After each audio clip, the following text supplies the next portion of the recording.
In this video, I'm going to show you how you could build a $39 Karametra God of Harvests Commander deck. Let's get started. Total cost of this deck was just under $39 as of the day of recording. Prices listed are from mtgstocks.com. Do note that prices fluctuate, so they may be above or below where you see them listed at in this video. And this deck is 1DH legal, meaning all the cards in the deck are $1 or under, with the exception of the commander, who can be up to $5. Karametra is a 5-to-cast 6/7 legendary enchantment creature with indestructible that reads, as long as your devotion to green and white is less than 7, Karametra isn't a creature. Devotion is simply the pips that you have from permanents on the battlefield. So Karametra adds 2, a single green and a single white, to your total devotion, meaning you need 5 more.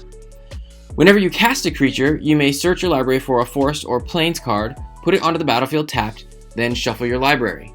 So, what we want to do is just play a ton of creatures. We have 37 creatures in this deck to help trigger Karametra. Karametra is a creature herself, so she can trigger some of our other cards that trigger on cast. And then that helps us to ramp out since we're putting a bunch of lands onto the battlefield. We'll use all that extra mana to dump into our mana sinks. And then if we can get 2 of our cast trigger permanents on the battlefield, we can really snowball out of control. To start off, we're going to talk about the Accelerants in the deck. We are running 12 of them.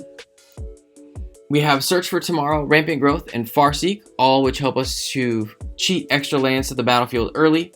Search for Tomorrow, we can pay for a single green and we'll get to cast it a couple turns later. Farseek will only get us a plains. We also have Beanstalk Giant that we can send on an adventure to cheat an extra land on the battlefield and then cast it later out of exile as a giant 7/7 or larger creature. Cultivate, which can get us any 2 lands, 1 to the battlefield, 1 to our hand, and this is Pilgrimage, which can get us 2 or 3 forests, 1 to the battlefield, and then 1 or 2 to our hand, whether we have Spell Mastery or not.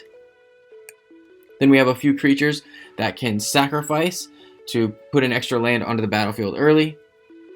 We also have an enchantment that does the same in the Font of Fertility, as well as Wood Elves and Springbloom Druid, which have an Enter the Battlefield, which allow us to cheat extra lands to the battlefield early. Wood Elves is only going to get forests. The Springbloom Druid can get forests or plains. That's it for Accelerants. Now we're going to get into our game plan. We have 15 cards specific to our game plan. As I said, we want to get some mana sinks. Most of those mana sinks are going to either make us creature tokens like Mobilization, Ant Queen, or the Soul of Zendikar, or they can pump up our team like Selesnya Guildmage, Soul of Theros, or the High Sentinels of Erishin. The Selesnya Guildmage has the upside of being able to create tokens as well as pump our team, but paying 4 mana for 1 sapling isn't a great deal. Soul of Theros is super in this deck as it gives all of our creatures First Strike and Lifelink, and then the High Sentinels of Erishin is a great flyer that can build up our team and get bigger on its own. We also have Scoop Mob, which is just a 1-to-cast creature that can get really big, helps establish our board presence. And then Spirit Bonds and Badoka Gardener, which help us to get extra tokens on the battlefield. Spirit Bonds allows us to pay an extra white whenever we play a creature, and it's going to give us a 1/1 Spirit token. And then we can sacrifice those tokens to give one of our creatures indestructible.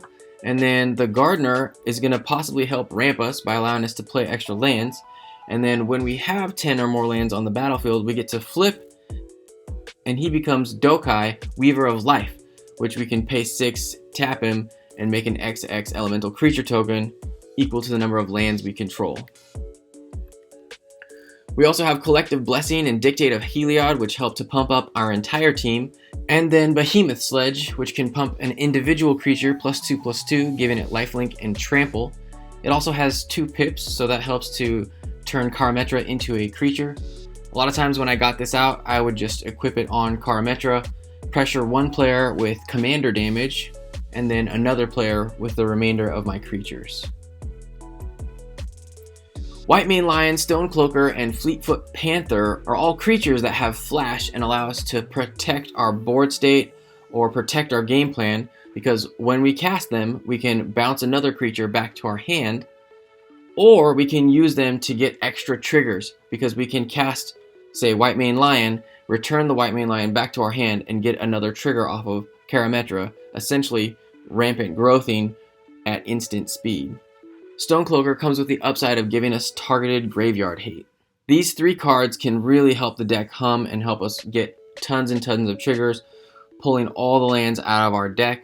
So they do provide some consistency, but they need other pieces for them to really thrive. Next up, we're going to talk about the cards that interfere with our opponent's game plan. We have 17 of them. First, we have Valorous Stance, Selesnya Charm, and Pillar of Light, all of which can help us deal with problematic creatures our opponents have. Valorous Stance comes with a second mode that allows us to give a creature indestructible, and Selesnya Charm comes with 2 other modes, either allowing us to pump a creature +2/+2, giving it trample, or we can use it to create a 2/2 knight. Pillar of Light is cool because it exiles, but if your meta doesn't have very many indestructible creatures, you might want to consider running Reprisal, which is a 2-to-cast instant that hits a creature with power 4 or greater. Other great creature removal cards we have are Fairgrounds Warden, Banisher Priest, and Fiend Hunter. All 3 of these exile a creature until these leave the battlefield, so they're great targets for your opponent's commanders, forcing them into a tough choice. Upside is they give you a pip on the battlefield, helping to turn Karametra into a creature so you can use her to attack and block. Lastly, we have Crib Swap, which can exile any creature, giving your opponent a 1/1 shapeshifter. And then we have Kasali Pridemage and Thrashing Brontodon, which can sacrifice themselves to destroy artifacts and enchantments. We also have Reclamation Sage, Wickerbough Elder, and Acidic Slime, which can all help us deal with problematic artifacts and enchantments. Acidic Slime comes with the upside of being able to also hit lands.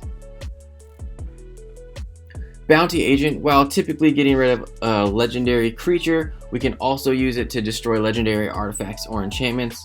Archon of Justice, when it dies, can exile any permanent. And then Collective Effort, we can cast and get 1, 2, or even 3 modes on casting it, as long as we have creatures that we can tap to escalate it. We can either destroy a creature with power 4 or greater, destroy an enchantment, or put a plus counter on each of our creatures. We do have a couple of board wipes in Rout, which hits all creatures. We can cast it at instant speed for an additional 2 generic. And then Dusk, which destroys all creatures with power 3 or greater, and has the Aftermath effect of being able to cast it for 5, returning all creature cards with power 2 or less from our graveyard to our hand.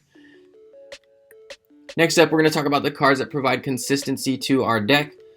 We have cards like Explore, which can draw us a card and hopefully ramp us by 1, and then Colossal Majesty and Arcane Encyclopedia, which can help get us an extra card draw each turn.